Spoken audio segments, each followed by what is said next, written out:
Those of you who watched me for a very long time have seen this piece of black pipe here, which is the kind of stuff that we use for in-ground sprinklers here. And there's a very good reason that this is here.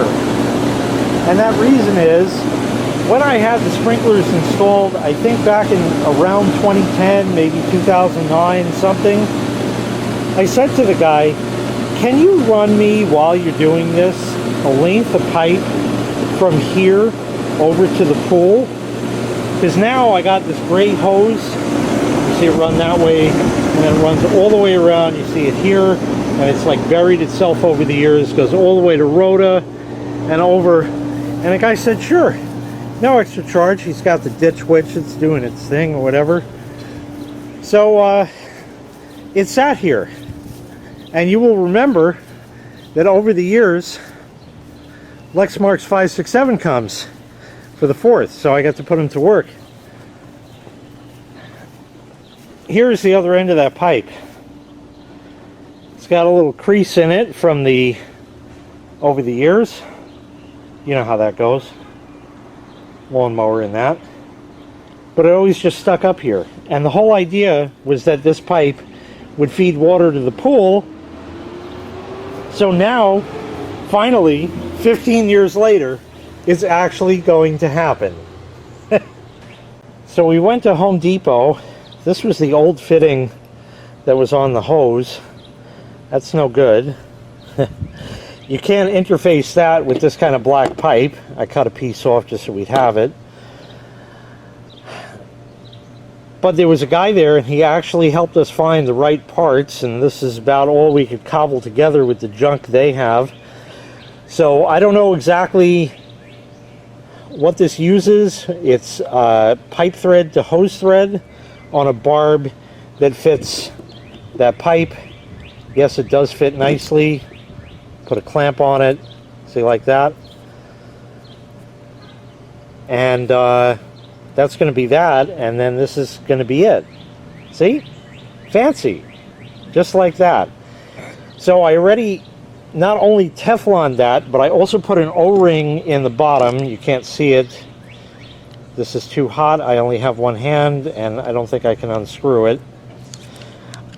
This fitting that you see, the metal part, is the exact same type that I used when I made the in-ground sprinkler valves for the washmatory many years ago. And I put an O-ring in there and Tefloned it. I don't know which it needs. I think I Tefloned it first and it leaked, and then I put an O-ring and it worked. So that's what I'm doing here. And now I'll have this weird doohickey, and then I can feed water to the pool that way. So we've just started digging. So we have to cut the pipe back a little further, but look what's there. See that under it? That is another old sprinkler line that just happened to be here. Why it's kinked like that, I have no idea. Absolutely no clue.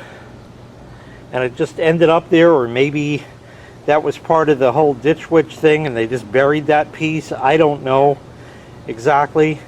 We had to cut it back and widen this out a bit just so we can make the curve in the trench here. Now we're going to cinch those down.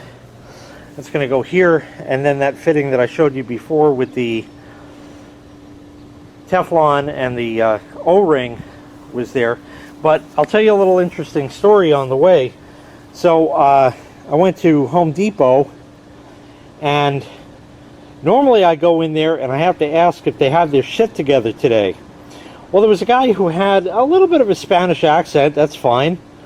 And he was very willing to help, because we couldn't find any of these connectors, and he actually knew where they were. So he actually was helpful in that regard. So they actually had their shit together today. Well, not quite. So after $20 of adapters and parts and things and stuff, get to the register. That's a coupler, by the way, just like a nipple kind of thing to extend it. at the register, I said, oh, I also need a propane tank exchange. Now, I used to get them refilled, but I don't barbecue enough that it makes sense to do that anymore. So, okay, it is what it is. And I said, oh, I need propane. She says, oh, no, very sorry, we do not have propane. I was like, you're the Home Depot. How do you not have propane? You can check tomorrow. Yeah, that doesn't work. Okay, it's July 3rd. Okay, I need it now. You understand? Because I don't want to run out in the middle. That wouldn't be good. So we had to get back in the car and go to another depot, which was on the way home. I like the other one better, and I also had another stop up in that area to make. So in doing so, we're driving. We're almost at the other depot, and would you believe it? The Big Six failed me. So I've been noticing for a while that when I go to start the car, especially after it's sat for 2-3 days, and that's kind of the norm, that it cranks like pretty slow. And I said, yep, that Neverlast battery that I put in 3 years ago is probably going bad. And I keep meaning to put the battery charger on it, and I really don't go many places, so it kind of makes sense. But this is an aside, by the way, to this story. So anyways, I get in the car and we're driving, and out of nowhere, going to the other depot, I get a message on the display panel. No, sorry, I don't have keys right now. Okay, get a message on the display panel. Check VSC system. That's not good while I'm driving. And 4 idiot lights lit up on the dash. The Big Six has never done that. This is not right. Toyotas don't do this kind of stuff. Actually, they do. If there is a problem, then a million lights lighting up and all kinds of systems and stuff like that disabled is normal. So I wasn't scared about that. What I am scared of is how a mechanic is not going to know how to fix that, and that it's going to have to go to the dealer for a few zillion dollars. But it is what it is. It has to be fixed. It just happened to have to happen right around the 4th just to cock over my plans. This can't be an October failure. We're way out from that. It just doesn't. It just sucks, and that's that. So I got the VSC. I got the little skidding out of control car light up. The check engine light lit up as well. So that's all good. Anyway, we get the propane. They had it at the other depot, so thank fuck for small favors. Got that. We come back and pull in the driveway. I said, I want to check the battery. So I get my battery checker out, and I hook it up. And it says battery life is 66%. Now that's not new, certainly, but it's still, it can be around for a while, and everything else looked good with it. And then I said, let me do the charging test. 13.2 volts. Nope, that's not right. 13.2 is not a good number. 13.8, 13.9, yeah. 14.1, maybe 14.2, definitely, but not 13.2. 13.2 is barely charging. That now explains why the battery has been a bit wonky. It's not getting a full charge. As far as all the lights lit up, it found a problem with the steering angle sensor, lost communication, the yaw sensor, this is all in the steering column, lost communication with that. And I remember watching Snotty Kilmer over all these years, and oftentimes he said, you can get a lot of squirrely codes if you got a bad battery. Well, it's not a bad battery in this case, it's a bad alternator. And I also got check engine codes for the heated oxygen sensor. That lost communication, wrong voltage, blah, blah, blah. So I said, this is definitely a voltage issue entirely. There's no question about it. It's throwing these codes because of that. That's my official diagnosis. I did clear all the codes. They did clear. And I drove it 2 miles. Nothing. Everything's fine. Come back, and just as I was going to shut the car off, the check VSC came back Same codes, and no check engine light this time. But clearly, as verified with a separate voltmeter, 13.2 volts, isn't right. I think the problem is an alternator, and that's what's been causing all of this. Anyway, let's get back to the pipes. So here's what's left. It kind of, you know, got to clean that off and that, and the dirt is in the grass now, so that'll never come out. And it's not level, you know, you step on it and it's not, you sink in and, you know, you just got to let it settle, and then it's never going to work. And just to extend it to here, and the idea was to take this old green hose, which already has been damaged before. I pulled the end of it out, that's why that clamp is there, and pull it all back, and the other end of it, where it attaches to the gray hose you saw before, can be unscrewed. Never. Dissimilar metals, right? So hopefully that can be unscrewed and just cut, you know, 2 feet off, and not even a foot, a stub, something, and have it shoot. Of course, if I had real water pressure, it would just shoot into the... No, I don't have that kind. And I'm running low on clamps, so that's that. So this is kind of how it is.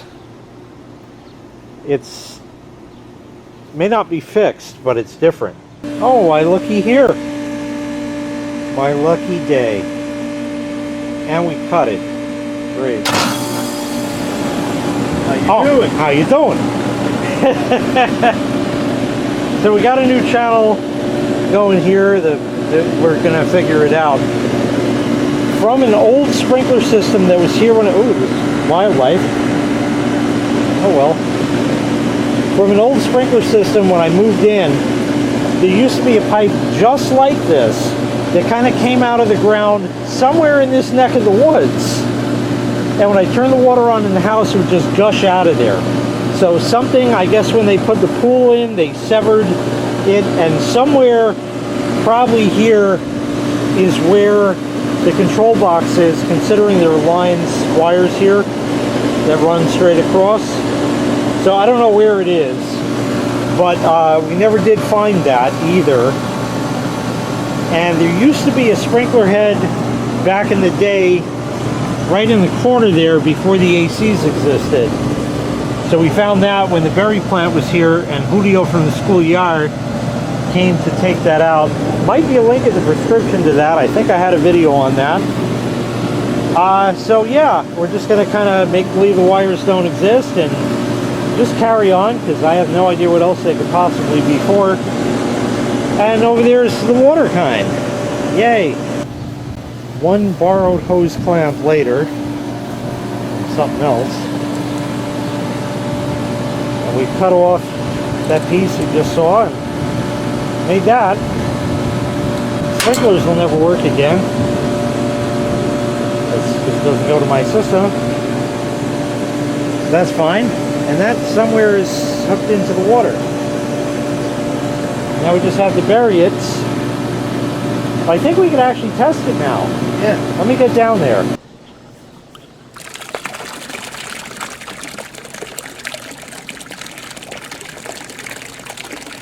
Isn't that nifty?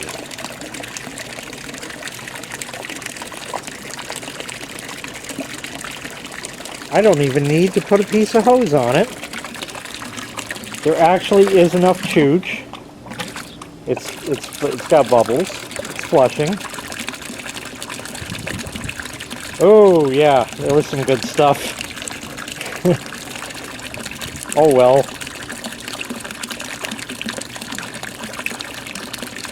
It's chooching! I just missed him, but I swear there was just a van from the water company parked here. It's like they smelled what we were doing. You know, do you have a backflow preventer on that? We have to fine you. It was just total coincidence and hilarious at the same time. So that's what's left of the yard. The orange extension cord is kind of a temporary permanent thing. I'll tell you the story of that while we're at it. It looks better. We'll hit that with the hose kind, make it look a little nicer. And it's all buried here, and it goes down, it's betterer. Definitely betterer. So now I don't have to worry about that hose anymore. And gotta somehow pull that out one day. All that just to use what I already had that I didn't have even though I had. So the orange extension cord goes back over here and plugs in to another orange extension cord that's plugged in the screen room where I have a non-GFCI outlet. And that's because down over here, that black wire that's just hanging out is for the fence lights, and that runs all the way here. It had to cross you? How did that ever happen? And that runs all the way down. In fact, you can see it right there.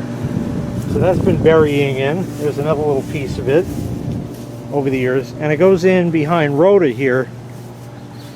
And the problem is lately when it rains, it trips the GFCI.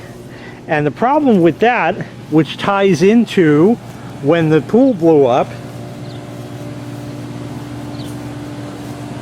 was where I used to have it plugged in, was in the panel right in there where there's a GFCI, because there was a convenient outlet. But now it's tripping it, and the only problem with doing that is it trips the solar, so now the solar can't open and close, it just stays where it last was. And we can't have that. Not going to lose heating on a hot day. Wouldn't want to do that. So the solution for now is the extension cord just for the 4th of slime. The real solution was here the whole time. Previous owners had run that. It's direct burial cable, and that is marked in the circuit breaker panel, connected at that end, but off, and a piece of tape keeping it off that says future shed that they never built, I guess would go in the back where Rhoda is, but that didn't happen and is not going to happen in this neck of the woods here on this side of the yard. So the idea is to cut off the rest of that spool, but just run it over here and sort of mimic that over here with a non-GFCI outlet. Because you people with the Christmas lights have the same problem where they blow the GFCIs, but otherwise you plug it into a regular outlet, it's fine. So that's going to be the solution, and you just kind of don't touch it when it might be wet. Yeah, so that's why this cord is here. We just have to make it work for the 4th, just do what you got to do. We had cords running all over the yard last year to get them colored lights in the pool, right? Didn't we have to go to the garage? Yeah, going all the way to the garage, it just barely reached. Yeah, oh yeah, that's right, yeah. Had to like hop over it on the side. Anyway, it's all done, finally. That's great. All that just to convey water in something I already had. Well, big thanks to Lexmarks567. We got a lot more mischief to get up to. Shit. That's not good. But there's slime coming, I heard. Is that right? I think so. You only think so. What if I say I don't know? Who knows? Only I know. Oh, it's going that way. All right, well, I guess that's going to do it. That's a chunk of concrete, folks. That's great. Yay. Well, at least I don't have them fugly pipes sticking up in the fucking yard no more. That's damn nice.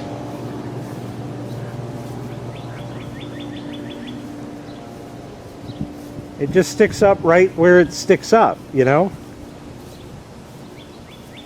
like that kind.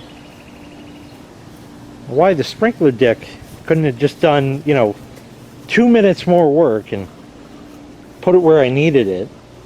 God forbid, right? But it's done. I don't even need a hose on that kind. It actually chooches into the pool. More betterer. Love that kind. Now I can fucking mow here too. Alright, thanks so much for watching. Big thanks to LexMarks567. Like, subscribe to his channel. Things. I got a video of yours I didn't watch yet. I think you got 2 of them, I think. Maybe. I don't have time now. Lex is over. Okay, gotta go. We're gonna have to go in the pool. I gotta run Rob out. He's getting a little stuff from problems that we had. Okay, gotta go. Thanks. Like, subscribe. Appreciate all yous. Ring the bell for Arby's. Take care. We'll see you next time. Bye-bye.